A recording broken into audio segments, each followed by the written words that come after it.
സല്ലല്ലാഹു അലൈഹി വസല്ലമയുടെ നബവി ജീവിതം അഥവാ 23 കൊല്ലത്തെ നബിയായി റസൂലായി ജീവിച്ചിട്ടുള്ള ആ ജീവിതം എത്ര പ്രസംഗങ്ങളാണ് നടത്തിയത്, എത്ര ഖുതുബകളാണ് മദീനത്തെ പള്ളിയിൽ മിമ്പറിൽ വെച്ച് നടന്നത്, മദീനയിലും വെളിയിലുമായി എത്ര ദർസുകൾ നടന്നു. അതിലൊക്കെയും നബി സല്ലല്ലാഹു അലൈഹി വസല്ലമ തങ്ങൾ പറയാനും പഠിപ്പിക്കാനും ശ്രമിച്ചത് പ്രിയപ്പെട്ടവരെ ദുനിയാവിനെ സംബന്ധിച്ചല്ല, ആഖിറത്തെ സംബന്ധിച്ചാണ്.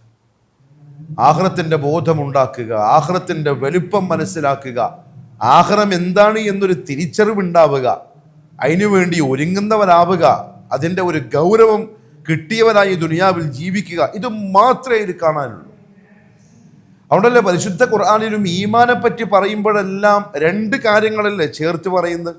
യുഅ്മിനൂന ബില്ലാഹി വൽ യൗമിൽ ആഖിർ, അള്ളാഹുവിൽ വിശ്വസിക്കുന്നവരും യൗമുൽ ആഖിറിൽ വിശ്വസിക്കുന്നവരും. എന്തോ പ്രധാനപ്പെട്ട കാര്യം എന്താണെന്നറിയോ, ഈ യൗമുൽ ആഖിറുമായി ബന്ധപ്പെട്ട കാര്യങ്ങളൊക്കെയും ഗൈബിയാണ്. നമ്മൾ സൂറത്തുൽ ബഖറയുടെ തുടക്കത്തിൽ അല്ലാഹു സുബ്ഹാനഹു വ തആല മുഅ്മിനീങ്ങളുടെ വിശേഷണങ്ങൾ പറഞ്ഞല്ലോ. സൂറത്തുൽ ബഖറയുടെ രീതി അങ്ങനെയാണ്. ആദ്യം മുഅ്മിനീങ്ങളെ പറ്റി പറഞ്ഞു, പിന്നെ കാഫിരീങ്ങളെ സംബന്ധിച്ച് പറഞ്ഞു, അത് കഴിഞ്ഞ് മുനാഫിക്കുകളെ സംബന്ധിച്ച് വിശദമായി പറഞ്ഞു. ഇതാണല്ലോ ആ രീതി. അതിൽ മുഅ്മിനീങ്ങളെ സംബന്ധിച്ച് പറഞ്ഞു തുടങ്ങുന്നത് തന്നെ ദാലിക്കൽ കിതാബു ലാ റൈബ ഫീഹി ഹുദൽ ലിൽ മുത്തഖീൻ അല്ലദീന യുഅ്മിനൂന ബിൽ ഗൈബി, ഗൈബ് കൊണ്ട് വിശ്വസിക്കുന്നവരാണവർ. ആഖിറം മൊത്തത്തിൽ ഗൈബാണ്. അല്ലാഹുവും റസൂലുള്ളാഹി സ്വല്ലല്ലാഹി അലൈഹി വസല്ലമയും നമുക്ക് പറഞ്ഞു തന്ന കാര്യങ്ങളല്ലാതെ വേറൊന്നും നമുക്കറിയില്ല. അതാരും കണ്ടിട്ടില്ല, ആരും അവിടുത്തെ ശബ്ദങ്ങൾ കേട്ടിട്ടില്ല, അത് പോയി അനുഭവിച്ച് വന്ന് ആരും നമുക്ക് ആ അനുഭവം പറഞ്ഞു തരാനില്ല പൂർണ്ണമായും. അതുകൊണ്ടാണ് ഈമാൻ ഇല്ലാത്തവർക്ക് നമ്മൾ ഈ പറയാൻ പോകുന്ന കാര്യങ്ങൾ രുചിക്കൂല. സത്യവിശ്വാസികളല്ലാത്തവർക്ക് ആഖിറമോ മഹ്ശറോ അതുമായി ബന്ധപ്പെട്ട സംഗതികളോ ഒന്നും ദഹിക്കൂല, മനസ്സിലാവൂല. ഈമാൻ ഉള്ളവർക്ക് മാത്രമേ സാധിക്കൂ. കാരണം അത് മുഴുവനും ഗൈബിയാൻ. നമുക്ക് കണ്ടോ കേട്ടോ രുചിച്ചോ തൊട്ടോ അനുഭവിച്ചോ ഒന്നും അറിയാൻ കഴിയില്ല. അവിടെ ചെല്ലുന്ന ദിവസം മാത്രമേ അനുഭവിക്കാൻ പറ്റുള്ളൂ. അതുകൊണ്ട് വിശ്വാസികളല്ലാത്തവർക്ക് നമ്മൾ ഈ പറയുന്ന കാര്യങ്ങൾ തമാശ പോലെ തോന്നും, അവർക്കൊരു ഗൗരവം ഉണ്ടാവില്ല. ചില ആളുകൾ പല്ലിളിക്കും, ചിരിക്കും. അള്ളാഹു നമുക്ക് ഗൗരവം മനസ്സിലാക്കാനുള്ള തൗഫീഖ് നസീബാക്കി തരട്ടെ. ഫുള്ള് ഗൈബിയാണ്. പ്രിയപ്പെട്ടവർ, റസൂലുള്ളാഹി സ്വല്ലല്ലാഹു അലൈഹി വസല്ലം ഇതായിരുന്നു 23 വർഷക്കാലം സഹാബത്തിനിടയിൽ തൗഹീദ് പഠിപ്പിച്ചതും സുന്നത്ത് പഠിപ്പിച്ചതും. എന്തിനായിരുന്നു?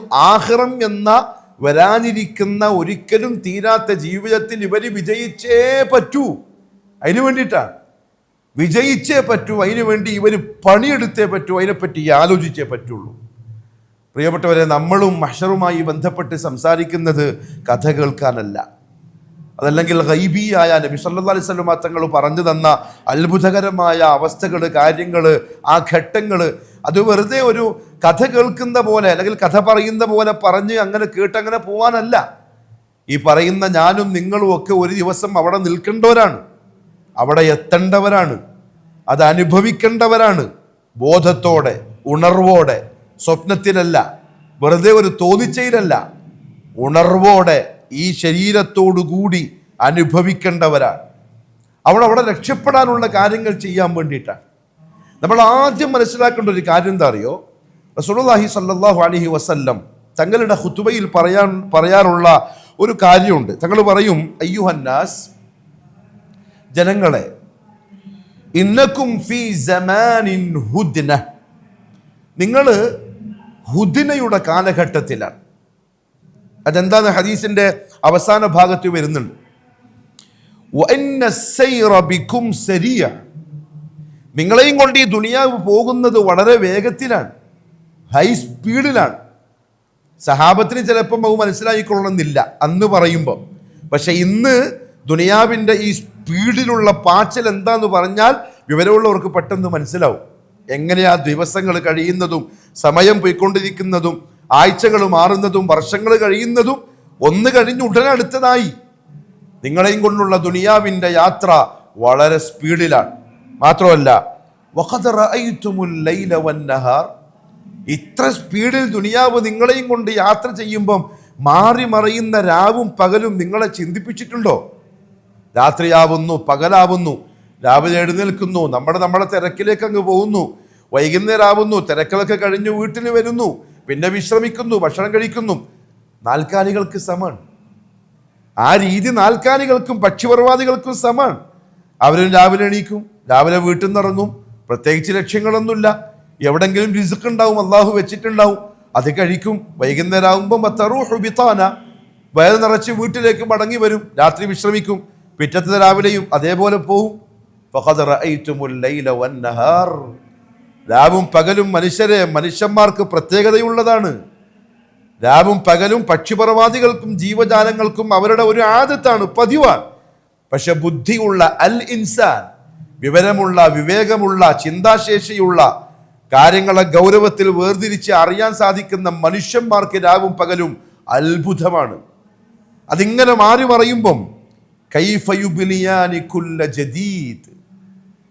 പുതിയ പുതിയ കാര്യങ്ങളെ അവ രണ്ടും പഴയതാക്കുന്നത് നിങ്ങൾ ചിന്തിക്കുന്നുണ്ടോ? നബി സല്ലല്ലാഹു അലൈഹി വസല്ലം തങ്ങൾ ചോദിക്കുകയാണ്. അതായത് ഇന്ന് പുതുമയുണ്ട്, നാളെ പുതുമയുണ്ട്, മറ്റന്നാൾ പുതുമ കഴിഞ്ഞു, വേറെ പുതിയ വന്നു. സംഭവം ഒരു രാത്രിയായി, ഒരു പകലായി, ഒരു ദിവസം കഴിഞ്ഞു, 2 ദിവസം കഴിഞ്ഞു. യുബ്നിയാനി കുല്ല ജദീദ്, എല്ലാ പുതിയതിനെയും ഈ രാവും പകലും പഴയതാക്കിക്കൊണ്ടിരിക്കുകയാണ്. മാത്രാണോ വയുഖർരിബാനി കുല്ല ബഈദ്, ദൂരെ എന്ന് പറയപ്പെട്ട പലതിനെയും അവ രണ്ടും അടുപ്പിച്ചു കൊണ്ടിരിക്കുകയാണ്. അപ്പൊ നിങ്ങൾ ചിന്തിക്കുന്നുണ്ടോ രാവും പകലും മാറി മറിയുമ്പം എന്തൊക്കെയാ സംഭവിക്കുന്നുള്ളത്? വാഗ്ദാനം ചെയ്യപ്പെട്ട, താക്കീത് ചെയ്യപ്പെട്ട പലതും ഇതാ മുന്നിലേക്ക് വന്നുകൊണ്ടിരിക്കുകയാണ്. എന്ന് പറഞ്ഞാൽ ദുനിയാവ് നിങ്ങളെയും കൊണ്ട് നിങ്ങളുടെ അവസാനത്തിലേക്ക് വളരെ വേഗത്തിൽ ഓടിക്കൊണ്ടിരിക്കുകയാണ്. പക്ഷേ നിങ്ങൾക്ക് മനസ്സിലാകുന്നില്ല. നമുക്കത് മനസ്സിലാവുന്നില്ല എന്ന് മനസ്സിലായത് എപ്പാന്നറിയോ പ്രിയപ്പെട്ടവരെ? സാന്ദർഭികമായിട്ട് സൂചിപ്പിക്കുകയാണ്. 2025 അവസാനിച്ച് 2026 പ്രവേശിക്കുന്ന ഡിസംബർ 31 അന്ന് രാവിലെ തൊട്ട് പാതിരാവരെ നമ്മുടെ നാട്ടിലുള്ള മുഴുവൻ ചാനലുകളും ലൈവായിട്ട് ജനങ്ങൾക്ക് കാണിച്ചു കൊടുക്കുകയായിരുന്നു. ഒരു വർഷം കഴിഞ്ഞ് പുതുവർഷത്തിലേക്ക് പ്രവേശിക്കുന്ന ആൾക്കാർ എന്ത് തെമ്മാടിത്തരങ്ങളാ കാണിക്കേണ്ടത്, ഏത് തോന്നിവാസിത്തരങ്ങളാ കാണിച്ചു കൊണ്ടിരിക്കുന്നത്. എത്ര ബോധമില്ലാത്തവരായിക്കൊണ്ടാണ് വിദ്യാസമ്പന്നന്മാരെന്ന് പറയുന്ന ആൾക്കാർ ഇന്ന് ഭൂമിയിൽ ജീവിക്കുന്നത്. ലൈവായിട്ട് കാണിച്ചു തരികയാണ്. 1 വർഷമാണ് ജീവിതത്തിൽ നിന്നും പറിച്ചു മാറ്റപ്പെട്ട്, 1 വർഷം. ഇനി ഒരു കാരണവശാലും അത് തിരിച്ചു കിട്ടൂല. 2026 പുതിയതാണ്, മറ്റത് പഴയതായി. ഇനി ജീവിതത്തിൽ കിട്ടൂല. അത് സന്തോഷിക്കാനുള്ള വകയാ? അത് കള്ളു കുടിച്ച് തിമിർത്ത് ആടി രസിക്കാൻ പാട്ടുപാടിയും നൃത്തം വെച്ചും ആസ്വദിക്കാനുള്ള കാര്യ? വിശ്വാസിക്കട്ടോ, ഞാൻ പറയുന്നത് വിശ്വാസികളോടാണ്, ഈമാനുള്ളവരോടാണ്, ആഖിറമുണ്ടെന്ന് ബോധമുള്ളവരോടാണ്. അത് തമാശയാ? ആയുസിൽ നിന്നും 1 വർഷമാണ് തീർന്നത്. 1 വർഷം. ഇത് എന്ന് വെച്ചാൽ ഒന്നുകൂടി മരണത്തിലേക്ക്, അതേപോലെ ഖബറിലേക്ക്, അത് കഴിഞ്ഞിട്ടുള്ള യാത്രയിലേക്ക്, അത് കഴിഞ്ഞിട്ടുള്ള യൗമുൽ ഖിയാമയിലേക്ക്, അത് കഴിഞ്ഞ് മഹ്ശറിലേക്ക്, അത് കഴിഞ്ഞ് സിറാത്തിലേക്ക്, ഹിസാബിലേക്ക്, മീസാനിലേക്ക് ഇതാ നിങ്ങൾ ഇങ്ങനെ അടുത്തോണ്ടിരിക്കുകയാണ്. അതാ മുഹമ്മദ് സല്ലല്ലാഹു അലൈഹി വസല്ലം തങ്ങൾ ഈ സൂചിപ്പിച്ചത്. അപ്പോൾ ഒരു സഹാബി ബഹുമാനപ്പെട്ട മിഖ്ദാദ് റളിയല്ലാഹു അൻഹു ചോദിച്ചു, യാ റസൂലല്ലാഹ് സല്ലല്ലാഹു അലൈഹി വസല്ലം വമൽ ഹുദ്ന, നിങ്ങൾ ആദ്യം പറഞ്ഞല്ലോ നിങ്ങൾ ഹുദ്നയുടെ കാലഘട്ടത്തിലാണ് ജീവിക്കുന്നത് എന്ന്. എന്താണ് ഈ ഹുദ്നന്റെ കാലഘട്ടം എന്ന് പറഞ്ഞാൽ? ഫഖാൽ, നബി സല്ലല്ലാഹു അലൈഹി വസല്ലം പറഞ്ഞു, ദാറു ബലാഇൻ വൻഖിതാഇൻ, പരീക്ഷണത്തിന്റെ വീടാണ്. സുഖം, ദുഃഖം, വേദന, സന്തോഷം എല്ലാം ഉണ്ടാവും, സമ്മിശ്രമാണ്. എല്ലാവരും എപ്പോഴും സന്തോഷവാനായിരിക്കൂല, എല്ലാവരും എപ്പോഴും ദുഃഖിതരായിരിക്കൂല, എല്ലാവരും എപ്പോഴും പരീക്ഷണത്തിലായിരിക്കൂല. എല്ലാം വരും. ദാറു ബലാഇൻ വൻഖിതാഇൻ, എന്ത് കൈമയുണ്ടെങ്കിലും, എത്ര സുഖ സൗകര്യങ്ങൾ കൈമലുണ്ടെങ്കിലും ഇൻഖിതാഇന്റെ നാടാണ് ദുനിയാവ്. മുറിഞ്ഞു പോകും, ഇത് വിട്ടു പോവേണ്ടി വരും, ഇവിടെ നിന്ന് യാത്രയാവുക തന്നെ ചെയ്യും. ഞാനും നിങ്ങളും ആ ദിവസത്തെ കാത്തിരിക്കുന്ന ചെറിയ ദുനിയാവിലെ മെമ്പർമാരാണ്, പക്ഷെ ബോധവാന്മാരല്ല. ഒരു കവിയുടെ കവിത നമ്മൾ ഓർക്കുന്നത് നല്ലതായിരിക്കും. കവി പറഞ്ഞു, കുല്ലുബിനി ഉൻസ. അറബി അറിയാവുന്നവർക്ക് പെട്ടെന്ന് അതിന്റെ ഗൗരവം, ആ അർത്ഥത്തിന്റെ വരികളുടെ ഉള്ളിലുള്ള അർത്ഥം മനസ്സിലാവും. കുല്ലുബിനി ഉൻസ, ഓരോ പെണ്ണ് പ്രസവിച്ച കുഞ്ഞും, ദുനിയാവിന് പെണ്ണ് പ്രസവിച്ചിട്ടല്ലേ കുഞ്ഞുണ്ടാവുള്ളൂ. ആകെ പെണ്ണ് പ്രസവിക്കാതെ ഉണ്ടായ കുഞ്ഞ് ആദം നബി മാത്രമാണ്. ഈസ നബിയും മറിയം പ്രസവിച്ചിട്ടാ ദുനിയാവിലേക്ക് വന്ന്. കുല്ലു ബിനി ഉൻസ, അങ്ങനെ ദുനിയാവിലേക്ക് പ്രസവിച്ചുകൊണ്ട് ഭൂമിയിലേക്ക് വന്ന് വീഴുന്ന ഓരോ കുഞ്ഞും വഇൻ താലത് സലാമതുഹു, അവരുടെ സുഖവും സമാധാനവും സംരക്ഷണവും അവരുടെ എന്തും എത്ര നീണ്ടതാണെങ്കിലും, പൈസ, ആരോഗ്യം, സുഖം, സൗകര്യം, അങ്ങനെ എത്ര നീണ്ടാലും യൗമൻ യൗമൻ ഒരു ദിവസം, അല ആലത്തിൻ ഹദ്ബാഅ മഹ്മൂലു, കാലുകളില്ലാത്ത കട്ടിലിൽ അവർ വഹിക്കപ്പെടുക തന്നെ ചെയ്യും. ഇരിക്കുന്ന ഞാനും നിങ്ങൾ ഓരോരുത്തരും അതിനെ കാത്തിരിക്കുന്നവരാ നമ്മൾ. പക്ഷെ ബോധവാന്മാരല്ല, ഓർമ്മയില്ല, അശ്രദ്ധയിലാണ്. പ്രിയപ്പെട്ടവരെ, നമ്മൾ ഈ ക്ലാസ്സുകളൊക്കെ സംഘടിപ്പിക്കുന്ന യഥാർത്ഥത്തിൽ ഓർമ്മപ്പെടുത്താൻ വേണ്ടി, അറിയാത്ത കാര്യമൊന്നുമല്ല, ചെറുപ്പത്തിലേ നമ്മൾ മദ്രസയിലൊക്കെ പഠിച്ചു വരുന്ന കാര്യങ്ങളാൽ ഈമാനു ബിൽ യൗമിൽ ആഖിർ, അന്ത്യനാളിലെ വിശ്വാസം, മഹ്ശർ, മീസാന്, ഹിസാബ്, കിതാബുകൾ, സ്വർഗനരകം, പണ്ടേ പഠിച്ച കാര്യമല്ലേ. പക്ഷെ നമ്മൾ വിസ്മൃതിയിലാണ്, മറവിയിലാണ്. അള്ളാഹു പറഞ്ഞു പരിശുദ്ധ ഖുർആനിൽ, നബിയെ സല്ലല്ലാഹു അലൈഹി വസല്ലം നിങ്ങൾ ഓർമ്മിപ്പിക്കും. കാരണം ഈ ഓർമ്മപ്പെടുത്തുന്നത് വിശ്വാസികൾക്ക് ഉപകാരപ്പെടും. അതുകൊണ്ടാണ് നമ്മൾ അതുമായി ബന്ധപ്പെട്ട കാര്യങ്ങൾ ചർച്ച ചെയ്യുന്നത്. അതേ പ്രിയപ്പെട്ടവരെ, ഒരു ദിവസം പോയേ പറ്റുള്ളൂ. മഹ്ശറിലേക്ക് പോകുന്നതിന് മുമ്പ് അതിൻ്റെ മുന്നോടിയായി വളരെ പ്രധാനപ്പെട്ട ചില കാര്യങ്ങൾ സൂചിപ്പിക്കാനുണ്ട്. നമ്മൾ സത്യവിശ്വാസികൾ, മഹ്ശറിൽ വിശ്വസിക്കുന്നവർ, ആ കോടതിയിൽ പോയി നിൽക്കണമെന്ന ഉറച്ച ബോധമുള്ളവർ യഥാർത്ഥത്തിൽ ഒരുങ്ങിയിട്ടുണ്ടോ അങ്ങോട്ട് പോവാൻ? മഹ്ശറിനെ കേൾക്കുന്നതിന് മുമ്പ് അങ്ങോട്ട് പോകുമ്പം ഒരുക്കങ്ങൾ ചെയ്യാനുണ്ട്. ഒരു വലിയ യാത്രയാണ്, ഭയങ്കരമായ യാത്രയാണ്.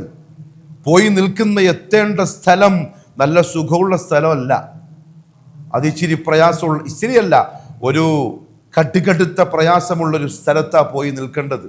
മഹ്ശർ എന്ന് പറഞ്ഞാൽ ഒരുമിച്ച് കൂടുന്ന സ്ഥലം എന്നാ അതിൻ്റെ അർത്ഥം. ആരൊരുമിച്ച് കൂടുന്ന? ഞാനും എൻ്റെ ഫാമിലിയോ, നമ്മുടെ ഒരു മഹല്ലത്തുകാരോ, നമ്മളെ ഗ്രാമത്തിലുള്ള ആൾക്കാരോ, അല്ലെങ്കിൽ നമ്മളെ പട്ടണത്തിലുള്ള ആൾക്കാർ, അല്ലെങ്കിൽ കേരള സ്റ്റേറ്റിലുള്ള ആൾക്കാരോ, അല്ലെങ്കിൽ ഇന്ത്യ രാജ്യത്തുള്ള ആൾക്കാരോ? അൽ അവ്വലൂന വൽ ആഖിറൂൻ. ആദം അലൈഹിസ്സലാത്തു വസ്സലാം തൊട്ട് ഈ ലോകത്ത് അവസാനമായി ജനിച്ചു വീഴുന്ന മനുഷ്യനും മനുഷ്യനോടൊപ്പം ജീവനുള്ളവയായി ഈ ഭൂമിയിലേക്ക് വന്ന സർവരും, പക്ഷിപർവാദികളുണ്ട്, ജീവജാലങ്ങളുണ്ട്, ഇഴജന്തുക്കളുണ്ട്, വന്യമൃഗങ്ങളുണ്ട്, മനുഷ്യനുണ്ട്, ജിന്നുകളുണ്ട്, മലക്കുകളുണ്ട്, സമുദ്രത്തിൻ്റെ ആഴങ്ങളിലുള്ള മത്സ്യങ്ങളുണ്ട്, മനുഷ്യൻ കണ്ടതും കാണാത്തതുമായ കോടിക്കണക്കിന് ജീവജാലങ്ങളുണ്ട്. ഹയ്യായി, ഹയാത്തി എന്ന വിശേഷണത്തോടെ, ജീവനോടെ ഈ ഭൂമിയിലേക്ക് അയക്കപ്പെട്ട സർവ്വതും ഒരുമിച്ച് കൂടുന്ന സ്ഥലം, അതാണ് മഹ്ശർ. നമ്മൾ മാത്രമൊന്നുമല്ല, സങ്കല്പിക്കാൻ നമുക്ക് സാധിക്കൂല, ഒരു പരിധി നമുക്ക് കിട്ടൂല. ഇന്ന് ദുനിയാവിൽ 800 കോടിയിലധികം മനുഷ്യന്മാർ ജീവിച്ചിരിപ്പുണ്ട്. 800 കോടിയിലധികം. അതിനപ്പുറത്ത് കോടിയുണ്ട് ഭൂമിൻ്റെ താഴെ നമ്മൾ ഖബറടക്കിയവര്. ഇനി എത്ര വരാനിരിക്കുന്നു അള്ളാഹ്ക്ക് മാത്രമേ അറിയുള്ളൂ. മനുഷ്യന്റെ കണക്കാ പറഞ്ഞ്, ജിന്നുകളോ മലായിക്കത്തിന്റെ എണ്ണം വമാ യഅലമു ജുനൂദ റബ്ബിക ഇല്ലാഹു, അള്ളാഹ്ക്ക് മാത്രമേ അറിയൂ. അവരും അവിടെ ഉണ്ടാവും. നബി സല്ലല്ലാഹു അലൈഹി വസല്ലം ഇസ്രാഈലും മിഅ്റാജിന് പോയിട്ട് വന്നപ്പോൾ പറഞ്ഞില്ലേ, ആകാശത്തിൽ സുജൂദ് ചെയ്യാൻ ഒരു സ്ഥലമുണ്ടെങ്കിൽ അവിടെ ഒരു മലക്കിനെ ഞാൻ കണ്ടു. ബൈത്തുൽ മഅമൂർ, മലഉൽ അലയിൽ ബൈത്തുൽ മഅമൂർ, ഇബ്രാഹിം അലൈഹി സ്വലാത്തു വസ്സലാം ആ ചാരിയിരുന്ന 7ാം ആകാശത്ത് കണ്ട പള്ളി ഉണ്ടല്ലോ, അതിന്റെ വിശേഷണം എന്താ പറഞ്ഞത്? രാവിലെ 70,000 മലക്കുകൾ അതിൽ പ്രവേശിക്കുന്നു, അവർ തിരിച്ചിറങ്ങുന്നില്ല. വൈകുന്നേരം 70,000 മലക്കുകൾ പ്രവേശിക്കുന്നു, അവരും തിരിച്ചിറങ്ങുന്നില്ല. എവിടെ പോവാൻ? അത് സൃഷ്ടിക്കപ്പെട്ട അന്ന് തൊട്ട് ഇലാ യൗമിൽ ഖിയാമ, അന്ത്യനാൾ വരെ ആ പ്രതിഭാസം അങ്ങനെ തന്നെ നടന്നുകൊണ്ടിരിക്കുകയാണ്. എത്രയുണ്ടാവും അള്ളാന്റെ മഖ്ലൂഖാത്തുകളുടെ എണ്ണം? പ്രിയപ്പെട്ടവരെ, നമുക്കത് സങ്കല്പിക്കാൻ പോലും പറ്റൂല. അത് മുഴുവനും ഒരുമിച്ച് കൂടുന്ന സ്ഥലത്തിനാ മഹ്ശർ എന്ന് പറയാ. അതിൻ്റെ ഒരു മൂലക്കുള്ള ഒരു സൃഷ്ടിയാണ് അൽ ഇൻസാൻ, നമ്മളാകുന്ന മനുഷ്യന്മാര്. അങ്ങനെ വേറെന്തല്ലോ അവിടെ ഉണ്ട്, അങ്ങോട്ടാ പോകണ്ട്. അതുകൊണ്ട് ആ സ്ഥലത്തേക്ക് യാത്ര ചെയ്യുന്ന ആൾക്കാർ പെട്ടെന്ന് എത്തുന്നതിന് മുമ്പ് ആ യാത്രക്കുള്ള ഒരുക്കങ്ങൾ നടത്തിയോ എന്ന് ചിന്തിക്കുന്നത് നല്ലതാണ്. നടത്തിയേ പറ്റുള്ളൂ. ഒരു ഉദാഹരണം പറയട്ടെ. ബഹുമാനപ്പെട്ട നമ്മൾ അങ്ങനെ ചിന്തിക്കാറുണ്ടോ എന്ന് അറിയാൻ വേണ്ടി പറയുകയാണ് ഈ പ്രസംഗിക്കുന്ന ഞാൻ അടക്കം. അബൂ ഹുറൈറ റളിയല്ലാഹു അൻഹു എൻ്റെ മനസ്സിനെ വല്ലാണ്ട് പിടിച്ച ഒരു ഒരു ഒരു ഇബാറത്താണ്, ഒരു അസറാണ്. ആരാണ് ഈ അബൂ ഹുറൈറ? പ്രിയപ്പെട്ടവരെ, നമ്മളെ ദീനീയായ അവസ്ഥ സഹാബാക്കളുടെ ദീനീയായ അവസ്ഥയുമായിട്ടൊന്ന് താരതമ്യം ചെയ്ത് നോക്കണം. അവരൊക്കെ ജീവിതത്തിലെ ഓരോ സെക്കൻഡുകളും സൂക്ഷ്മതയോടെ മുന്നോട്ട് കൊണ്ടുപോയ മനുഷ്യന്മാരാണ്. ഖുർആനിൽ അല്ലാഹു റബ്ബുൽ ഇസ്സത്താ പറയുന്നു, റളിയല്ലാഹു അൻഹും, അവരിൽ അല്ലാഹു തൃപ്തനാണ്. മലിക്കുൽ ജബ്ബാറായ റബ്ബിന്റെ തൃപ്തി കിട്ടാൻ വേണ്ടി ആ മനുഷ്യന്മാര് ഭൂമിയിൽ ജീവിക്കുന്നു. അത് കിട്ടിയെന്ന് അല്ലാഹു പറയുന്നു സഹാബാക്കളെ സംബന്ധിച്ച്. ആ സഹാബാക്കളിൽ പ്രധാനിയാണ് അബ്ദുറഹ്മാൻ ഇബ്നു സഖർ അബൂ ഹുറൈറ റളിയല്ലാഹു അൻഹു. മുഖസ്സിറുകളിൽ, അതായത് ഹദീസുകൾ റിപ്പോർട്ട് ചെയ്ത ഏറ്റവും അധികം റിപ്പോർട്ട് ചെയ്ത സഹാബാക്കളുടെ കൂട്ടത്തിലെ പ്രധാനിയാണ്. നബി സല്ലല്ലാഹു അലൈഹി വസല്ലം തങ്ങളുടെ ഹദറത്തിലേക്ക് ഏത് സമയത്തും വരാനുള്ള അനുവാദം നൽകപ്പെട്ട അഹ്ലുസുഫയുടെ നേതാവായ അഫ്ഖറുൽ ഫുഖറ, മദീനയിലെ പട്ടിണിപ്പാവങ്ങളുടെ നേതാവായ അബൂ ഹുറൈറ റളിയല്ലാഹു അൻഹു. അദ്ദേഹം മരണാസന്നനായിട്ട് കിടക്കുക. ആ സമയത്ത് അദ്ദേഹം കരഞ്ഞു. ഫഖീല ലഹു, അപ്പൊ ചുറ്റിയിരിക്കുന്ന ശിഷ്യന്മാരും ബന്ധുക്കളൊക്കെ ഉണ്ടല്ലോ, അവരാരോ ചോദിച്ചു, മാ യുബ്കീക്, എന്താപ്പാ നിങ്ങൾ കരയാനുള്ള കാരണം? കാരണം അവർക്ക് അറിയുന്ന അബൂ ഹുറൈറയാ ഇത്, ആ സഹാബിയൊക്കെ. അപ്പൊ ചോദിച്ചവര്, മാ യുബ്കീക്, എന്താ നിങ്ങൾ കരയുന്നു? അപ്പൊ അദ്ദേഹം പറഞ്ഞു, അമാ ഇന്നി ലാ അബ്കി അലാ ദുനിയാകും ഹാദിഹി, ഞാൻ ഈ കരയുന്നത് നിങ്ങളെ ഈ ദുനിയാവിനെ പറ്റി ഓർത്തിട്ടല്ല. ദുനിയാവിൻ്റെ ജീവിതം തീരാൻ പോവാണല്ലോ, അതല്ലെങ്കിൽ എന്താവും, അതെന്താവും, ഇതെന്താവും, അതൊന്നും ചിന്തിച്ചിട്ടില്ല. അതൊന്നും എനിക്ക് കരച്ചിൽ ഉണ്ടാക്കൂല. കാരണം അവർ ദുനിയാവിന് വേണ്ടി ജീവിച്ചതുമല്ല, ദുനിയാവൊട്ട് അവർക്ക് ഉണ്ടായിട്ടുമില്ല. ബട്ട് അഫ്ഖറുൽ ഫുഖറ അബൂ ഹുറൈറ ഒരു നേരത്തെ ഭക്ഷണം പോലും കിട്ടാതെ നബി സല്ലല്ലാഹു അലൈഹി വസല്ലം തങ്ങളുടെ വീട്ടിൻ്റെ വാതിൽക്കൽ ചെന്ന് എന്തെങ്കിലും ദാഹം മാറ്റാൻ, വിശപ്പ് മാറ്റാൻ കിട്ടുമെന്ന് വിചാരിച്ച് കാത്തു നിന്ന സഹാബിയാണിത്. ദുനിയാവിനെ പറ്റി ഓർത്തിട്ടല്ല കരയുന്നു ഞാൻ, പക്ഷെ എന്നെ കരയിപ്പിക്കുന്നത് വലാകിൻ അബ്കി അലാ ബുഅദി സഫരി, ഞാൻ എനിക്കിപ്പോൾ ചെയ്യാനുള്ള യാത്രയുടെ ദൈർഘ്യം ഓർത്തുകൊണ്ടാണ് ഈ കരയുന്നത്. എനിക്കൊരു വലിയ യാത്രക്ക് തയ്യാറാവാനുണ്ട്. മലക്കുൽ മൗത്തിന്റെ വരവോടുകൂടി തുടങ്ങുന്ന യാഥാർത്ഥ്യമുള്ള യാത്ര, അലാ ബുഅദി സഫരി, ദൂരത്തേക്കുള്ള യാത്രയാണത്. എത്ര ദൂരം എനിക്കറിയില്ല. അതേസമയം വഖില്ലത്തി സാദി, ആ യാത്രക്ക് കൊണ്ടുപോകാനുള്ള സാമഗ്രികൾ അതെൻ്റെ കൈമൽ വളരെ കുറവാണ്. അതോർത്തിട്ടാണ് ഞാൻ കരയുന്നത്. അതെ, മഹ്ശറിലേക്കാണ് അബൂ ഹുറൈറ യാത്രയാവുന്നത്. അബൂ ഹുറൈറ യാത്ര അവസാനിപ്പിച്ച് വന്ന് നിൽക്കുക മഹ്ശറിലാണ്. അവിടെയാണ് അവസാനത്തെ തീരുമാനമെടുക്കുന്ന സ്ഥലം. അവിടം വരെ എത്തുമ്പം എൻ്റെ കൈമല യാത്രയിൽ കൊണ്ടുപോകാനുള്ള സാധനം വളരെ കുറവെന്ന് പറഞ്ഞിട്ടാണ് ഈ കരയുന്നത്. എൻ്റെ പ്രിയപ്പെട്ടവരെ, വിശ്വാസികളെ, ഈ ക്ലാസ് എടുക്കുന്ന ഞാനും എന്നെ കേൾക്കുന്ന നിങ്ങളും എന്ത് കൈമൽ വെച്ചിട്ടാണ് ഈ ചിരിക്കുന്നത്? നമ്മൾ എന്ത് പെട്ടിയിൽ വെച്ചിട്ടാണ് ഈ സന്തോഷത്തിൽ ഇങ്ങനെ തിമിർത്ത് ആടിത്തിമിർത്ത് ഒരു ബോധവുമില്ലാതെ പട്ടുമെത്തയിൽ ഇങ്ങനെ സുന്ദരമായിട്ട് കിടന്നുറങ്ങുന്നത്? ഞാൻ എൻ്റെ നഫ്സിനോടാണ് ആദ്യം ചോദിക്കുന്നത്, പിന്നെ നിങ്ങളോട്. എന്തോ ഉറപ്പിന്മേലാണ്. അബൂ ഹുറൈറയെ പോലുള്ള ഒരാൾ മരണാസന്നനായി കിടക്കുമ്പം കൊണ്ടുപോകാനുള്ള സാധനം കുറവേ ഉള്ളൂ എന്ന് പറഞ്ഞിട്ട് കരയണമെങ്കിൽ നമ്മളൊക്കെ നിലവിളിക്കേണ്ട കാലം കഴിഞ്ഞില്ലേ? എത്ര കരയും? 7 കടലിന്റെ വെള്ളം എടുത്തിട്ട് കരഞ്ഞാലും തീരുവോ? കരച്ചിൽ അവസാനിപ്പിക്കാൻ പറ്റുമോ? വഖില്ലത്തി സാദി. മാത്രമല്ല, അദ്ദേഹം പറഞ്ഞൊരു വാക്കുണ്ട്, വഇന്നി അംസൈതു ഫീ സഊദിൻ, മലക്കുൽ മൗത്ത് വരുന്നതോടുകൂടി ഞാനിതാ ഒരു ഉയർന്ന കുന്നിന്റെ മുകളിൽ എന്നെ നിർത്തും. അദ്ദേഹം സങ്കല്പിച്ച് പറയാൻ, ഒരു ഉയർന്ന ഭാഗത്ത് ചെന്ന് നിൽക്കുക. അലാ ജന്നത്തിൻ ഔ നാർ, എൻ്റെ താഴെ സ്വർഗവും നരകവും രണ്ടുണ്ട്. ലാ അദ്രി ഇലാ അയ്യതിഹിമാ യുഖദു ബി, ഇത് രണ്ടിൽ ഏതിലേക്കാണ് എന്നെയും പിടിച്ചിട്ട് മലക്കുകൾ പോവുക എന്നെനിക്കറിയില്ല. അതോർത്തിട്ടാണ് ഞാൻ ഈ കരഞ്ഞുപോയത്. മഹ്ശറിന്റെ കഥ കേൾക്കാൻ വന്നിരിക്കുന്നവരല്ല നമ്മൾ. മഹ്ശറിൽ സംഭവിക്കാനിരിക്കുന്ന അത്ഭുതങ്ങളെ ഹദീസുകളിൽ നിന്നും മറ്റും കേട്ട് രസിക്കാനിരിക്കുന്നവരല്ല.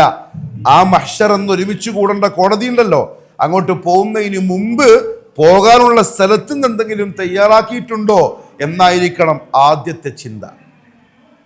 ഉണ്ടാക്കിയേ പറ്റുള്ളൂ, വേറെ രക്ഷയില്ല. വേറെ അങ്ങോട്ട് നമുക്ക് പോകാനുള്ള ലാ മൽജഅ വലാ മൻജാ മിൻക ഇല്ലാ ഇലൈക്. അള്ളാഹുവേ, നിന്നിലേക്കല്ലാണ്ട് ഒരു മടക്കമില്ല, ഒരഭയകേന്ദ്രം നീയല്ലാണ്ട് വേറെ ആരുമില്ല, നിന്റെ അടുത്തേക്ക് എന്നാ വരണ്ട്. നിന്റെ അടുത്തേക്ക് എന്ന് പറഞ്ഞാൽ അങ്ങോട്ട് മഹ്ശറിലേക്ക്, ആ ന്യായവിസ്താരത്തിന്റെ കോടതിയിലേക്ക്. അതുകൊണ്ട് പ്രിയപ്പെട്ടവരെ, ഞാൻ ഒന്നുകൂടെ പറയട്ടെ. ഒരു ദിവസം അതാ ഉസ്സുലൈമി റഹ്മഹുല്ലാഹു തആല കരയാണ്. അദ്ദേഹത്തോട് ഒരാൾ ചോദിച്ചു, മാ ഹാദൽ ഹുസൻ, എന്തിനാ ഇങ്ങനെ സങ്കടപ്പെട്ടിരിക്കുന്നത്? സന്തോഷിച്ചൂടെ? ഭയങ്കര സങ്കടത്തിലും വിഷമത്തിലാണല്ലോ കാണും നിങ്ങളെ. അപ്പൊ അദ്ദേഹം പറഞ്ഞ വാക്കെന്താ അറിയോ? ഖാല വൈഹക്. വൈഹക് അറബികളുടെ ഒരു പ്രയോഗമാണ്, നിനക്ക് നാശം. എന്തിനാ വിഷമിക്കുന്നത് നീ ചോദിക്കുന്നത്? എനിക്ക് കാരണം അറിയില്ലേ? ഞാൻ എന്തിനായിരിക്കും വിഷമിക്കേണ്ടത്? അൽ മൗതു ഫീ ഉനുഖി, അൽ മൗതു ഫീ ഉനുഖി, മരണം എൻ്റെ പിരടിയുടെ അടുത്ത് വന്ന് നിൽക്കുകയാണ്, ഏത് സെക്കൻഡിലും പിടിച്ചോണ്ടോവാം. ആ ബോധമുള്ള ഞാൻ എങ്ങനെയാ സങ്കടപ്പെടാണ്ടിരിക്കുക? അടുത്ത സെക്കൻഡ് ചിലപ്പോൾ എൻ്റെ ആ പിരടി ആ മലക്കുൽ മൗത്ത് പിടിച്ചിട്ട് പോവും. അൽ മൗതു ഫീ ഉനുഖി. നമ്മളെയൊക്കെ ചതിച്ച വഞ്ചിച്ച ഏറ്റവും വലിയ സംഗതി എന്താ അറിയോ? ഇപ്പോഴേ മരിക്കൂല എന്നുള്ള ചിന്തയാ, ഇപ്പോഴേ പോകൂല എന്നുള്ളതാണ്. ആരോഗ്യം ഓക്കെയാണ്, രാവിലെ 40 മിനിറ്റ് നടക്കാൻ പോകുന്നുണ്ട്, രാത്രി 2 മണിക്കൂർ ജിമ്മിൽ പോകുന്നുണ്ട്, ഫുഡൊക്കെ കൺട്രോൾഡാണ്, ആവശ്യമുള്ള മാത്രമേ തിന്നുള്ളൂ, രാവിലെ ഇന്ന്, ഉച്ചയ്ക്ക് ഇന്ന്, രാത്രി ഇന്നത്, ഇത്ര കലോറി, ഇത്ര അളവിന്, മാസാമാസം ഡോക്ടർമാരെ പോയിട്ട് കണ്ട് എല്ലാം ചെക്കപ്പ് ചെയ്ത് സർട്ടിഫിക്കറ്റ് വാങ്ങുന്നുണ്ട്. ഇപ്പോഴേ ഞാൻ മരിക്കൂല. നമ്മളെ ചതിച്ച ഏറ്റവും വലിയ സംഗതി അതാണ്. അൽ മൗതു ഫീ ഉനുഖി, മരണം അതെന്റെ പിരടിയിലുണ്ട്. വൽ ഖബ്റു ബൈതി, എൻ്റെ ശരിക്കുള്ള വീട് ഖബറാണ്. അതിനെപ്പറ്റി ഞാൻ ഈ ചിന്തിക്കുന്നത്. അതുകൊണ്ടാണ് എനിക്ക് സന്തോഷം വരാത്തത്. നീ എന്നെ ദുഃഖിതനായി കാണുന്നതിൻ്റെ കാര്യതാണ്.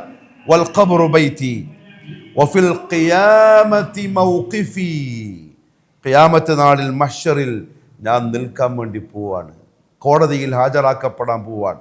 വഅലാ ജിസ്രി ജഹന്നമ തരീഖി, നരകത്തിന്റെ മുകളിലെ പാലമില്ലേ, അതാണ് എൻ്റെ വഴി.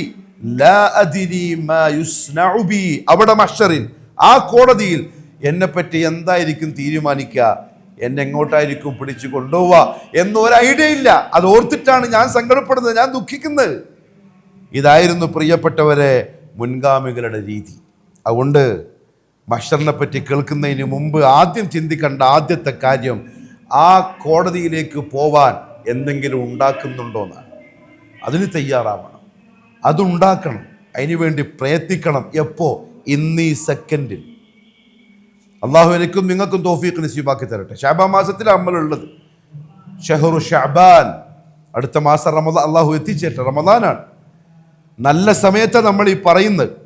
ഇന്ന് ചിന്തിക്കണം. ഫസവ്വിദ് മിനത് തഖ്വാ, എത്രയും പെട്ടെന്ന് ആ യാത്രയെപ്പറ്റി ചിന്തിച്ച് സൂക്ഷ്മത പാലിച്ച് മുന്നോട്ട് പോയിക്കോളീൻ. ഫഇന്നക ലാ തദ്രി, കാരണം നിനക്കറിയൂല. ഇദാ ജന്ന ലൈലുൻ ഹൽ തഈശു ഇലൽ ഫജ്രി, രാത്രി വന്ന് നിന്നെ മൂടിയാൽ അടുത്ത രാവിലെ നീ എഴുന്നേക്കോ ഇല്ലെന്നുള്ള കാര്യത്തിൽ ഒരു ഉറപ്പില്ല. അതുകൊണ്ട് നാളെ റെഡിയാവാമെന്നല്ല, ഇന്ന് ഈ രാത്രിയിൽ അള്ളാഹു എനിക്കും നിങ്ങൾക്ക് തൗഫീഖ് നസീബാക്കി തരട്ടെ. മാത്രമല്ല, അദ്ദേഹം കവി പറയുന്നൊരു വാക്കുണ്ട്, വകം മിൻ സഖീമിൻ വകം മിൻ സലീമിൻ മാത മിൻ ഗൈരി ഇല്ലത്തിൻ വകം മിൻ സഖീമിൻ ആശ ഹീനം മിനദ് ദഹ്രി. നിങ്ങൾ കുറേ രോഗികളെ കാണുന്നില്ലേ, മരണം കാത്തിരിക്കുന്ന രോഗികളെ, മരിക്കുന്നില്ല, സമയമായില്ല, അവർ മരിക്കാൻ കാത്തു നിൽക്കുക. പക്ഷെ വകം മിൻ സലീം, എത്രയെത്ര ആരോഗ്യമുള്ളവരാണ്, മാത മിൻ ഗൈരി ഇല്ലത്തിൻ, ഒരു കാരണം പറയാനില്ലാണ്ട് മരിച്ചു പോകുന്നത്. അത് നമ്മളും പെട്ടേക്കാം. അതിന് മുമ്പ് പ്രിയപ്പെട്ടവരെ റെഡിയാവണം, മഹ്ശറിന് വേണ്ടി ഒരുങ്ങണം.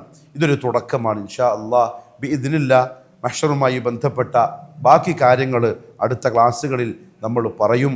അല്ലാഹു സുബ്ഹാനഹു വ തആല കൃത്യമായി കേൾക്കാനും മനസ്സിലാക്കാനും ഒരുങ്ങാനും നാളെ ആ കോടതിയിൽ ഹാജരാക്കപ്പെടുന്ന ദിവസം വിജയിച്ചവരുടെ കൂട്ടത്തിൽ വുജൂഹുൻ യൗമ ഇദിൻ നാഇമ, പ്രസന്നവതരായി പുഞ്ചിരിക്കുന്ന മുഖത്തോടെ ആ കോടതിയിൽ വന്ന് നിൽക്കുന്ന ആളുകളുടെ കൂട്ടത്തിൽ അള്ളാഹു നമ്മളെ ഉൾപ്പെടുത്തുകയും ചെയ്യട്ടെ. വആഖിറു ദഅവാന അൽഹംദുലില്ലാഹി റബ്ബിൽ ആലമീൻ. വസ്സലാമു അലൈക്കും വറഹ്മത്തുള്ളാഹി വബറകാതുഹു.